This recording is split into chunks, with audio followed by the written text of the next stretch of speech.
Hello, I'm FGX Toy Cat, and whenever a brand new Minecraft update comes out, it's inevitable that there are going to be brand new bugs to come along with it. Honestly, this is true for any game or software that has ever released, but it's particularly important for Minecraft because your long-term survival worlds might be at risk, and in some ways, you know, it's a good sort of risk. It's a thing that is beneficial and worth knowing about because it can help you in your Minecraft world, but sometimes there are just disastrous bugs that you really need to know about lest you lose a piece of netherite, because right now, netherite can burn if you're on realms, lest you lose something like ancient debris, because right now, regardless if you're on realms or not, ancient debris burns in lava for some reason. But even worse than both of those things, you could even lose your shulker box or your life, indeed, whichever one you value more, because there are bugs affecting both of those as well, and many other bugs that just change the way that Minecraft works in ways that you wouldn't expect if you follow Minecraft updates. So in today's video, I want to go through all of the interesting and weird bugs in this update, and we'll start with a more lighthearted one before talking about the ones that are actually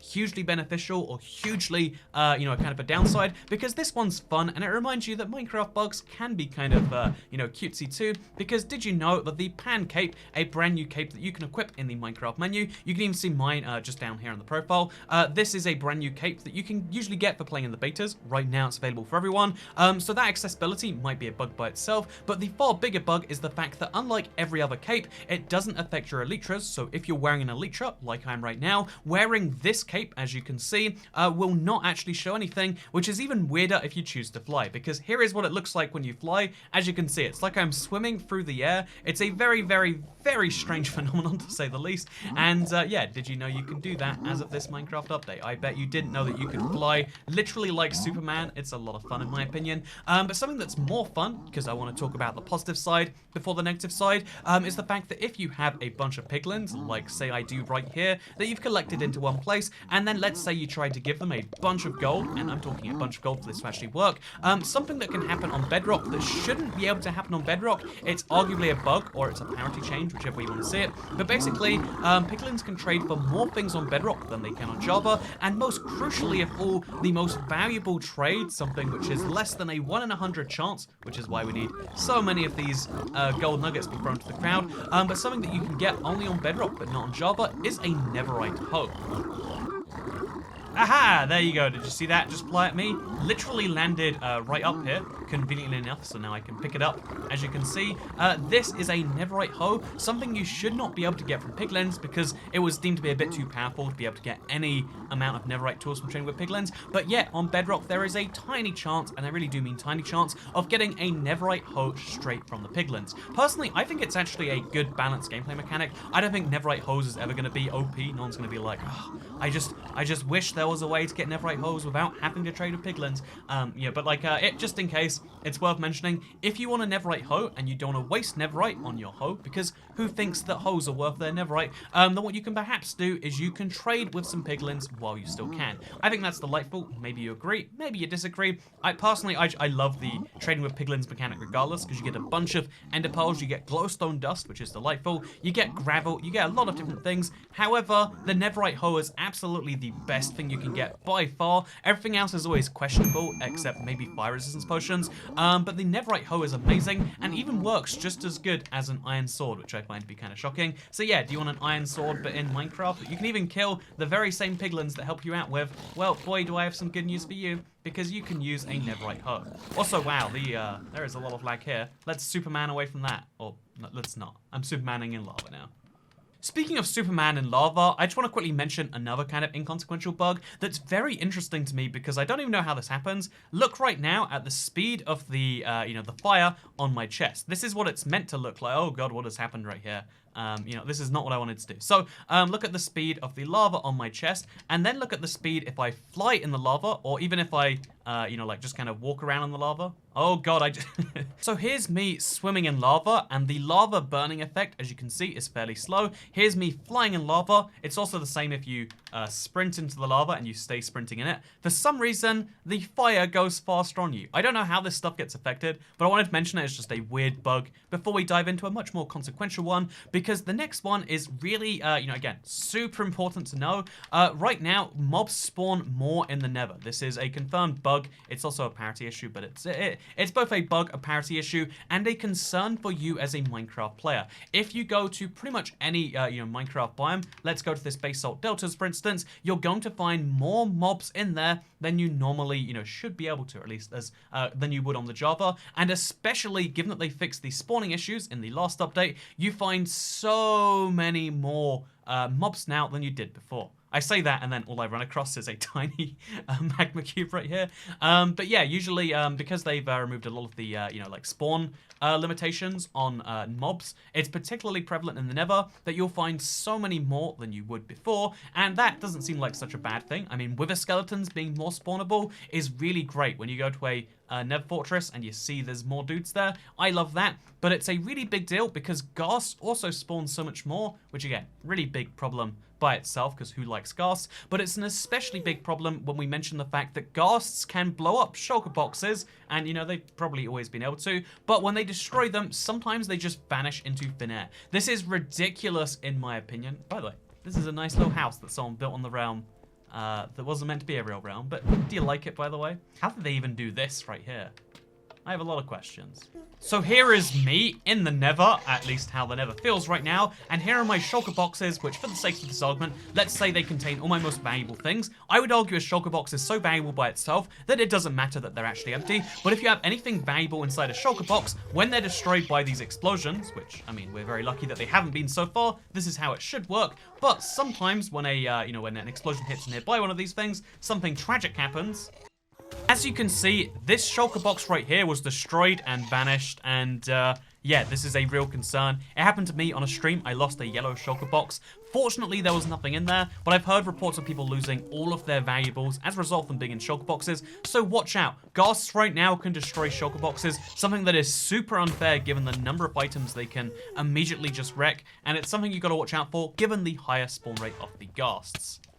Next up, we have another kind of harmless one just to mention, but right now you cannot compost shroomlights, and the reason I say this one's harmless is because obviously it's a big concern that for some reason there's a bug where shroomlights can't be composted, but I will say that you should not be composting your shroomlights anyway. I can think of very few good situations where you want to compost this block as opposed to keeping it to do some wonderful stuff with. However, just in case you need a lot of bone meal and you have shroomlights, right now you can't compost them. When 1.16.3 comes out, or whatever sub-bug update fixes this issue, just bear in mind you'll be able to compost shroomlights to your heart content, but I would argue that is the real craziness, not you know, not being able to. But yeah, just keep it in mind, it's a big concern. Another one that I'd say is mostly harmless but also very, very strange is the fact that if you have soul sand that has water on it and then you remove the water, sometimes you find something in Minecraft called ghost water. So again, I can't really describe what this is or how it's working, but Minecraft thinks that I'm in water right now, and it's a very strange situation. So yeah, even when you remove water, because if you don't know, there's water buckets in here. It's a basic Neverwart farm, which I guess has more use now than it did before. Or maybe less use now because you can get Neverwart blocks without them.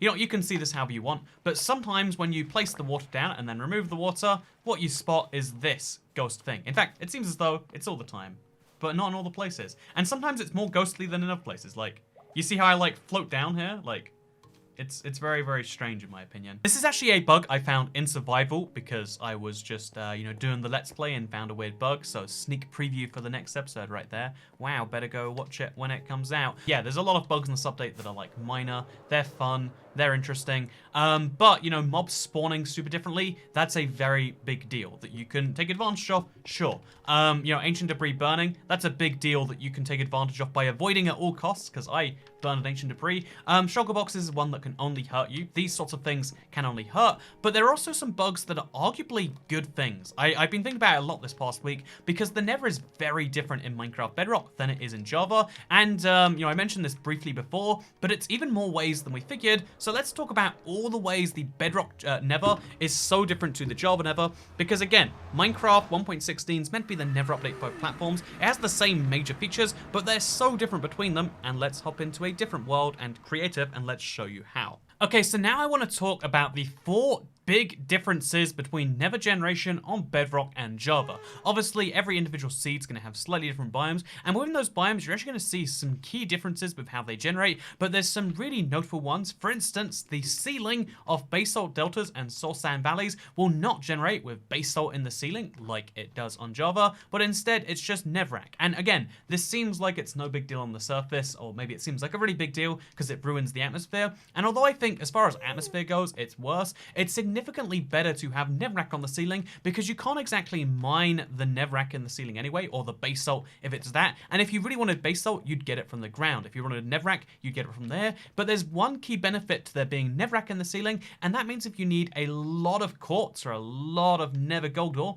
both these things can be found in the ceiling, and therefore it can be worth scaffolding up here to get those things, something you can't do on the Java because you can't see what's behind the basalt. So there's a mild benefit to the Bedrock version in terms of gameplay, and a huge benefit to the Java version in terms of how it actually all comes together. But then we have kind of the opposite, which is the cave system, because on Java, it's really hard to show this one off, but I'll try to show you right now. I made a huge tunnel. I did not mine into a single cave. Right now, on a random seed, it's not actually random, it's my Bedrock Seed Sunday for this week, I dug down literally 2 blocks. I thought I'd have to go some distance, but I dug into a nether cave. And this nether cave is interesting because not only is it a nether cave, but you can see how it actually has parts of the above biome in here. This is a basalt deltas cave with lava, magma, blackstone, all found down here, which is, again, in my opinion, fascinating. Because it means that if you're going down through these caves, you can actually tell what biome you're in based on the caves that you go through. If we mine in this direction, you'll spot eventually that there's some more caves down here. Actually, this is the most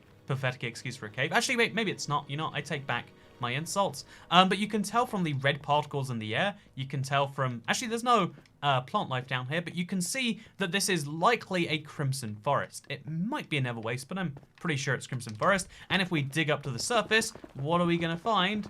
I hope it's one of those 2 biomes or I'll look like an idiot. Here it is, a crimson forest, as you can tell, because the particles go down there, and sometimes the blocks do as well. It's super, super strange in my opinion, but even stranger is the next weird difference, because on, the Java edition, if you have 2 parts of the same biome, say 2 crimson forests stacked on top of each other, then only the top layer can have trees on it. On Bedrock, it can have trees on multiple layers of the same biome, effectively giving an entirely different feel, something that is even more complex made more complex by the fact that if you are in a the same biome on Bedrock and Java, the trees are much further spread about on Bedrock. So this is really great for navigation, in my opinion. But again, it gives a really different feel to the Crimson Forest when there are fewer trees. It's a much more open biome on Bedrock. This is a key bug I'd say you need to fix. Whereas there's more trees on Java, which is, I think, more interesting. But also it gives you more wood, more nether warts, more shroom lights. Again, you can just grow these things with some bone meal and some of these shrooms which are found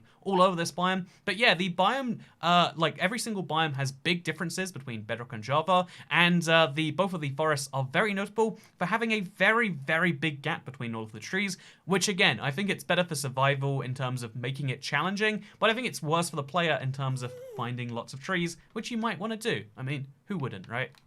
We have a very interesting bug regarding the nether wastes, or maybe not a bug, but just a feature they couldn't translate from Java to Bedrock, because the nether wastes in the Bedrock edition is exactly the same as the old nether, and you might be thinking the nether waste is the same as the old nether on Java, right? No, the nether wastes has these giant nether ravines that weren't there in the old nether biome, so it makes it actually a different thing. Whereas on Bedrock, look around anywhere you can, you'll see how the nether waste not only looks entirely different, but doesn't have these huge jutting ravines. It just has these normal nether caves found everywhere. In fact, can we find a nether cave right here? Yes, we can. Look at this.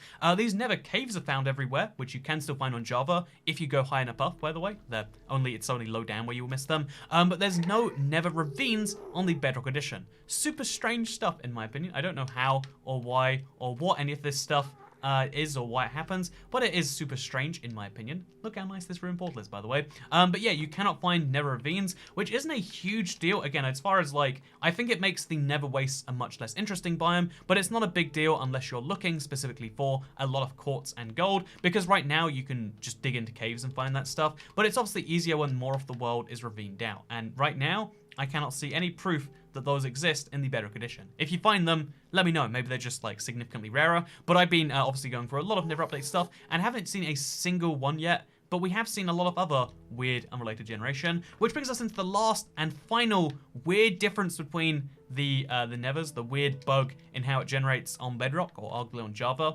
You know, you can see the Java as being the pristine edition and Bedrock just does it wrong, or you can see them both as doing them different and they both have bugs, because I'd argue they're both better in their own ways. But let's go find a Nether Fortress.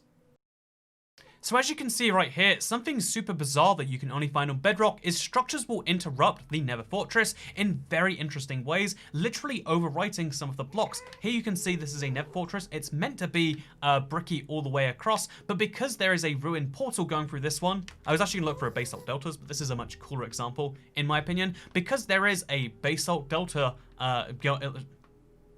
because there is a ruined portal that spawned right here, interestingly enough, it means that the blocks around it have turned into netherrack and into magma, and it's super, super bizarre to look at. The fact that other structures can, and other biomes can overwrite the blocks of the Nether Fortress significantly more on Bedrock than they can on Java. Obviously, structures have always been different between versions, but it's interesting that this Nether update, which was developed at the same time between platforms, has all of these issues in them. Also, this is another Nether Waste biome, and just to prove that previous point, there are no Nether ravines here. I can't prove a negative. I can't prove they don't exist at all because, again, you'd have to test every Minecraft seed ever to be 100% sure. But as best we can tell, based on the code, based on the fact that no one has ever shown me one, there are no Nether ravines here on Bedrock. There are weird overwriting of structures. There is a ceiling difference. Again, it doesn't really change so much besides in the forest biomes, and even then, only the tiniest bit. And just overall, things are very different between platforms. There's a lot of bugs which you'll only find here on the Bedrock version. And although we affectionately call it bug rock, there's also a lot of these bugs or features that are actually kind of beneficial. And I want to let you know about all the ones that very much aren't beneficial. Again, I really want to clarify, I'm off a realm now. I'm in a normal world where we can bounce some netherite, which, by the way, this is going to be changing. They're going to stop it bouncing normally. It's just going to sink. This is beautiful. It's not gonna last long. But the fact that, like, this one bug where they made netherite burn on realms, it was really tragic. And then to later find out, and I found this one out in person by literally losing an ancient debris. But then to find out that, like, oh yeah, it's not just ancient debris that has, it's not just netherite stuff that has this problem. It's also ancient debris. Side note, but I have no idea how to find ancient debris. I guess it would count as an ore, even though it feels weird to include it there. I guess so. As you can see, ancient debris is meant to bounce around, or rather it's meant to sink. You know, both of these things have issues everywhere, and I'm sad, because sometimes I just want to watch a sword bounce around the nether. Is this so much to ask? Apparently so, because this is being removed in the newest beta. But what isn't being removed is somehow the ancient debris burning. So, whatever you do, don't throw this in lava, or it will vanish, and won't bounce, like we all want in our hearts. Anyway, thank you for watching this video. I hope it was informative to all of you. I figured going through some bugs and giving you a little bit of a heads up would be useful. And if you agree, let me know with a like on the video, or don't. You know, it's a free world. You can do whatever you want, including not watching this video anymore.